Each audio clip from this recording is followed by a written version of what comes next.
Airport कहिले खुल्छ होला? 1 महिना खुल्दैन अब एयरपोर्ट त। अब टाइम लाग्छ, एकदम लामो समयसम्म लाग्छ। नमस्ते सबैजनालाई नमस्ते। सबैजना सन्चै आराममा हुनुहुन्छ कुवेतमा भन्ने मलाई पक्कै पनि विश्वास लागेको छ। सम्पूर्ण नेपाली दाजुभाइहरूलाई म थोरै कुराहरू भन्छु है। र म आज यस लाइभमा पनि गएको थिएँ। धेरैजनाले चाहिँ एउटा जिज्ञासा पनि लिनुभएको थियो। केही कुराहरू सही दिन्छ कि त भनेर तपाईँले सोध्नु भएको। म प्रति विश्वास पनि गर्नुभयो। त्यसमा म तपाईँलाई धेरै धेरै धन्यवाद। र तपाईँले एउटा सोध्ने एउटा मलाई मौका पनि दिनुभयो।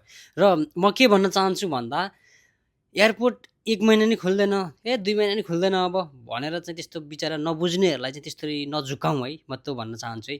किनभने अहिले यो अवस्था यहाँको माहौलको बारेमा चाहिँ तपाईँहरूलाई थाहा नै छ। यहाँको के छ अहिले जटिल अवस्थामा धेरै त्यो फोटो भिडियो यसको विषयमा बोल्दै नबोल पनि भनेको छ। त्यस कारणले गर्दा म तपाईँलाई घुमाएर समग्रमा भन्छु है। र अहिले न उता अमेरिकाले स्टप भनेको छ, न इरानले स्टप भनेको छ है। उनीहरूले आज बेलुका स्टप भन्यो भने 2-3 दिनमा पक्कै पनि हाम्रो सजिलै हामी तपाईँ कुवेतबाट जान सकिन्छ नेपाल है। त्यस कारणले त्यो उनीहरूले स्टप भन्यो भने भोलि पनि हुन्छ, पर्सि पनि हुन्छ, र भनेनन् भने केही लामो समयसम्म लाग्न सक्छ।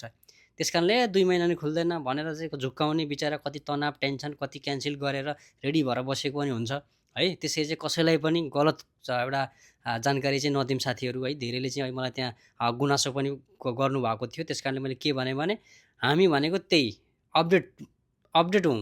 किनभने उता ट्रम्पको कुराहरू हेरौँ, उतातिर हेरौँ, उता इरानका मिडियामा गएर न्युजहरू हेरौँ, उनीहरूको के कुराहरू आउँछ त्यही अनुसारले छिट्टै हाम्रो यहाँ पनि उडानहरू सुरु हुन्छ। यदि उनीहरू दुईजना चाहिँ मिल्यो अब हामी बन्द गऱ्यौँ भन्यो भने है। त्यस कारणले गर्दा कसैले कसैलाई पनि एउटा झुक्काउने हाम्रो यो कुवेतको समाजमा नेपाली हामी मिल्नुपर्छ। एउटा सही कुरा दिउँ र राम्रो कुरा चाहिँ जानकारी दिउँ। जानिन्छ भने दिउँ, जानिँदैन भने खोइ अब बुझ्नुपर्छ। म बुझेर यो मान्छेलाई सोधेर म भनिदिन्छु भनौँ साथीहरू है त। त्यही हो, कसैको त्यो झुक्काउने र कसैलाई बिगार्ने, कसैलाई एउटा टप्पा लाउने र एउटा उल लाउने किसिमका चाहिँ एउटा अफवाह चाहिँ नफैलाउँ भन्दै म बिदा हुन्छु। हस्त नमस्ते।